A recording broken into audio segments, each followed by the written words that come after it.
I'm Emily Rose Yates. I'm an accessibility consultant, travel writer and presenter, and I'm very happy to be adding a bit of girl power to the speaker list today. So my job today, as I see it, is to tell you a little bit about accessibility, global accessibility. And in order to do that, I'm going to tell you about my life, my background, the trials and tribulations that I've faced personally.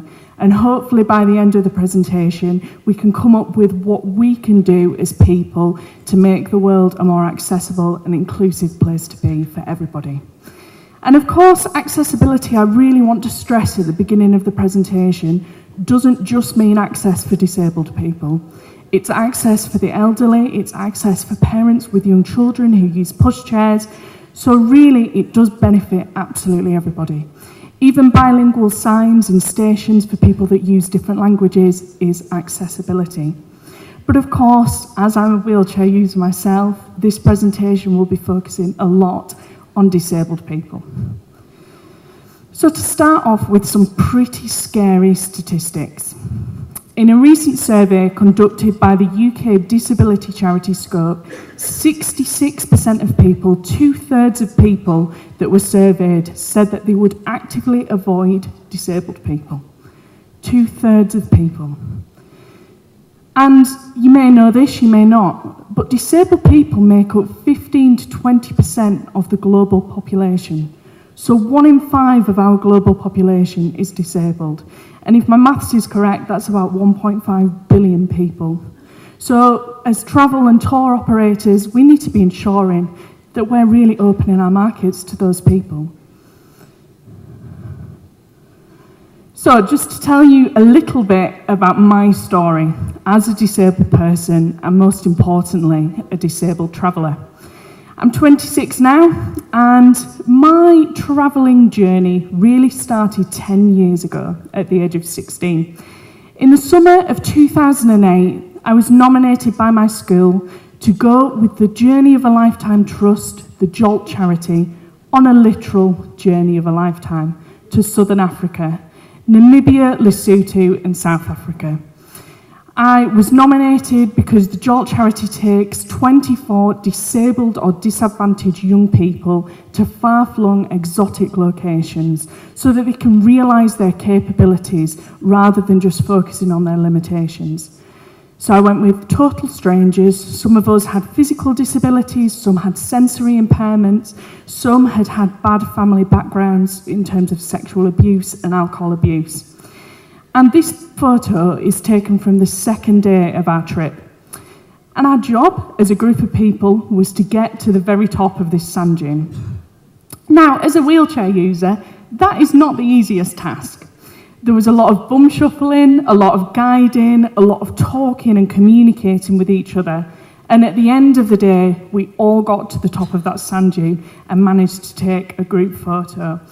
And that day alone made me realise what I'm capable of as well as what limits me. And I think that's so important for us as people to be able to be proud of our successes as well as aware of our weaknesses.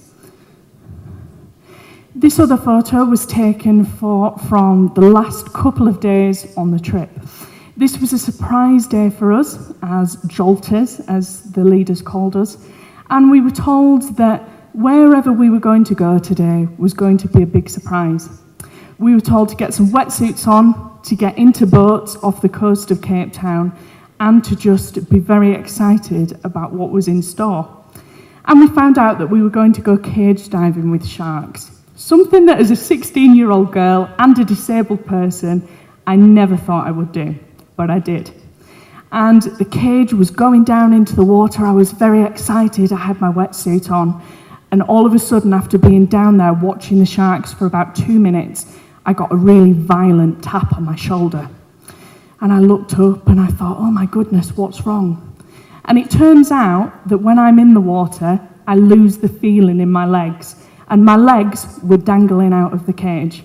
So I'm very fortunate that I've got both of these with me today and that no sharks ate them, because that could have happened.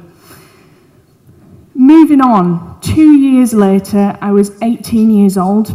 I was studying for my A-levels at school, And I had the travel bug. I really wanted to get adventurous again and go and see somewhere new. But of course, as a wheelchair user, it's not the easiest thing in the world. Travelling is really difficult, and it's difficult at the best of times for somebody who's able-bodied to go to a new place and be confident to get out there and see things. When you've got a disability, it can be harder because there's more planning involved, there's more confidence needed. But I found a leaflet in my school from a Yorkshire Schools Exploring Society, and they were going to go to the Sinai Desert for 3 weeks. 2 weeks of that trip would be living with a Bedouin tribe, and the last week would be scuba diving in the Red Sea. And I thought, wow, that sounds difficult, but it sounds amazing. I'd love to do it. So I went and I did it. But when I put my application in for the trip, the female leader on the trip withdrew her application, meaning that I had two options: either to withdraw my application and not go on the trip, or to take my mum with me. And as an 18-year-old girl, that wasn't my first choice of things to do. But I talked to my mum, we had the conversation, and we decided that it was important for us to go and try and promote change in this business, try and make them feel confident in taking disabled people with them. So I went and I had the most incredible time, and I'm very proud to say that I'm the first wheelchair user to ever cross the Sinai Desert by camel. A little bit about my story as a disabled person, and most importantly, a disabled traveller. I'm 26 now, and my travelling journey really started 10 years ago at the age of 16. In the summer of 2008, I was nominated by my school to go with the Journey of a Lifetime Trust, the Jolt charity, on a literal journey of a lifetime to Southern Africa, Namibia, Lesotho and South Africa. I was nominated because the Jolt charity takes 24 disabled or disadvantaged young people to far-flung exotic locations so that they can realise their capabilities rather than just focusing on their limitations. So I went with total strangers. Some of us had physical disabilities, some had sensory impairments, some had had bad family backgrounds in terms of sexual abuse and alcohol abuse. And this photo is taken from the second day of our trip. And our job as a group of people was to get to the very top of this sand dune. Now, as a wheelchair user, that is not the easiest task. There was a lot of bum shuffling, a lot of guiding, a lot of talking and communicating with each other. And at the end of the day, we all got to the top of that sand dune and managed to take a group photo. And that day alone made me realise what I'm capable of as well as what limits me. And I think that's so important for us as people to be able to be proud of our successes as well as aware of our weaknesses. This other photo was taken from the last couple of days on the trip. This was a surprise day for us as Jolters, as the leaders called us, and we were told that wherever we were going to go today was going to be a big surprise. We were told to get some wetsuits on, to get into boats off the coast of Cape Town, and to just be very excited about what was in store. And we found out that we were going to go cage diving with sharks. Something that as a 16-year-old girl and a disabled person, I never thought I would do, but I did. And the cage was going down into the water. I was very excited. I had my wetsuit on. And all of a sudden, after being down there watching the sharks for about 2 minutes, I got a really violent tap on my shoulder. And I looked up and I thought, oh my goodness, what's wrong? And it turns out that when I'm in the water, I lose the feeling in my legs. And my legs were dangling out of the cage. So I'm very fortunate that I've got both of these with me today and that no sharks ate them, because that could have happened. Moving on, 2 years later, I was 18 years old. I was studying for my A-levels at school, and I had the travel bug. I really wanted to get adventurous again and go and see somewhere new.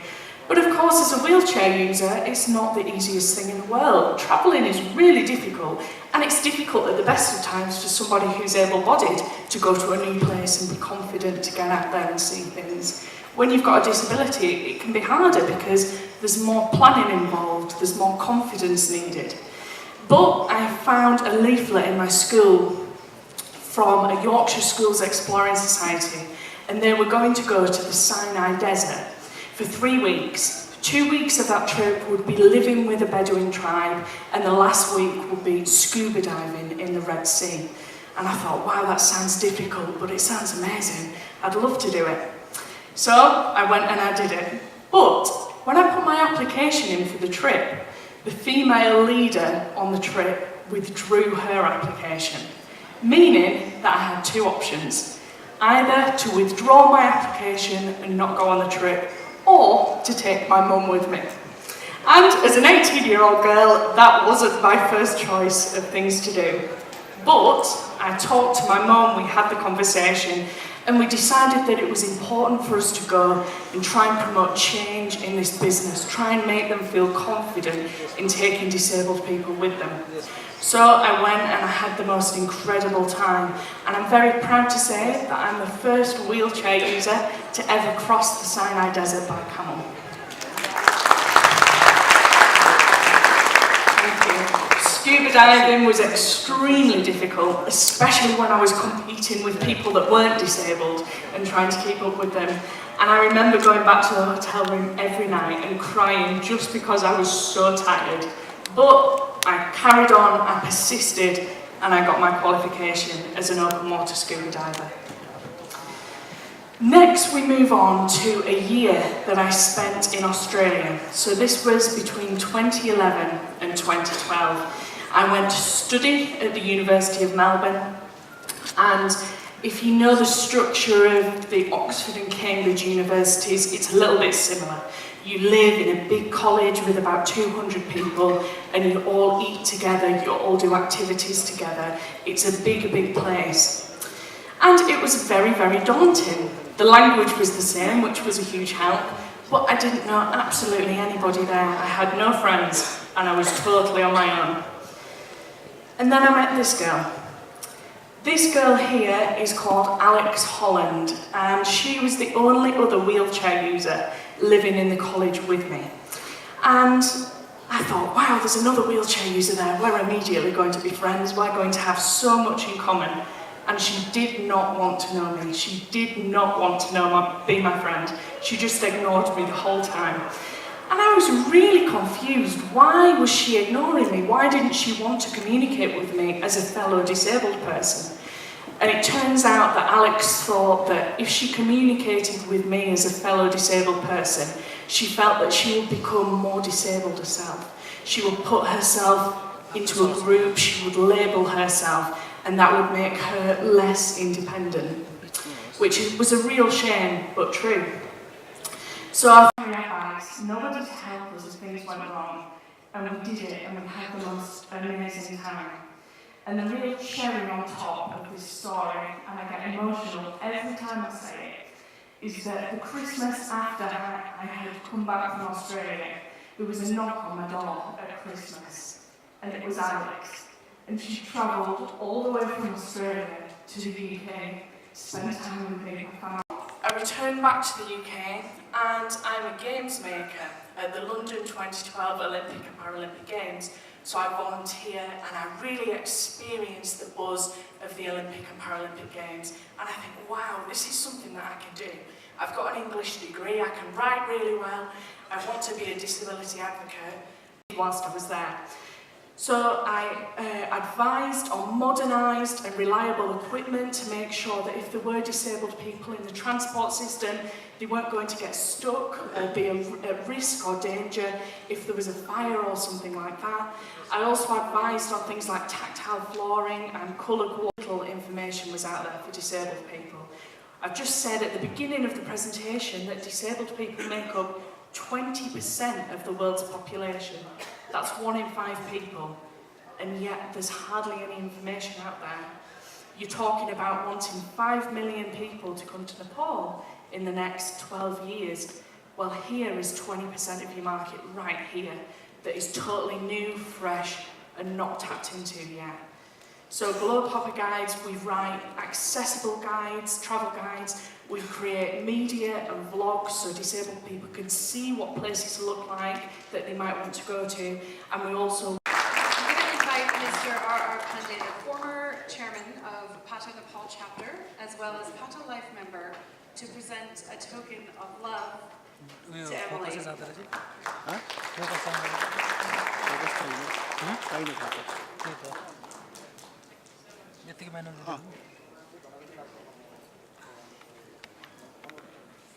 Emily has touched on some really important points, and while it does seem really simple, I think one of the most beautiful things that she has demonstrated for us here, after the discussion that we've had all day about what the challenges are for Nepal,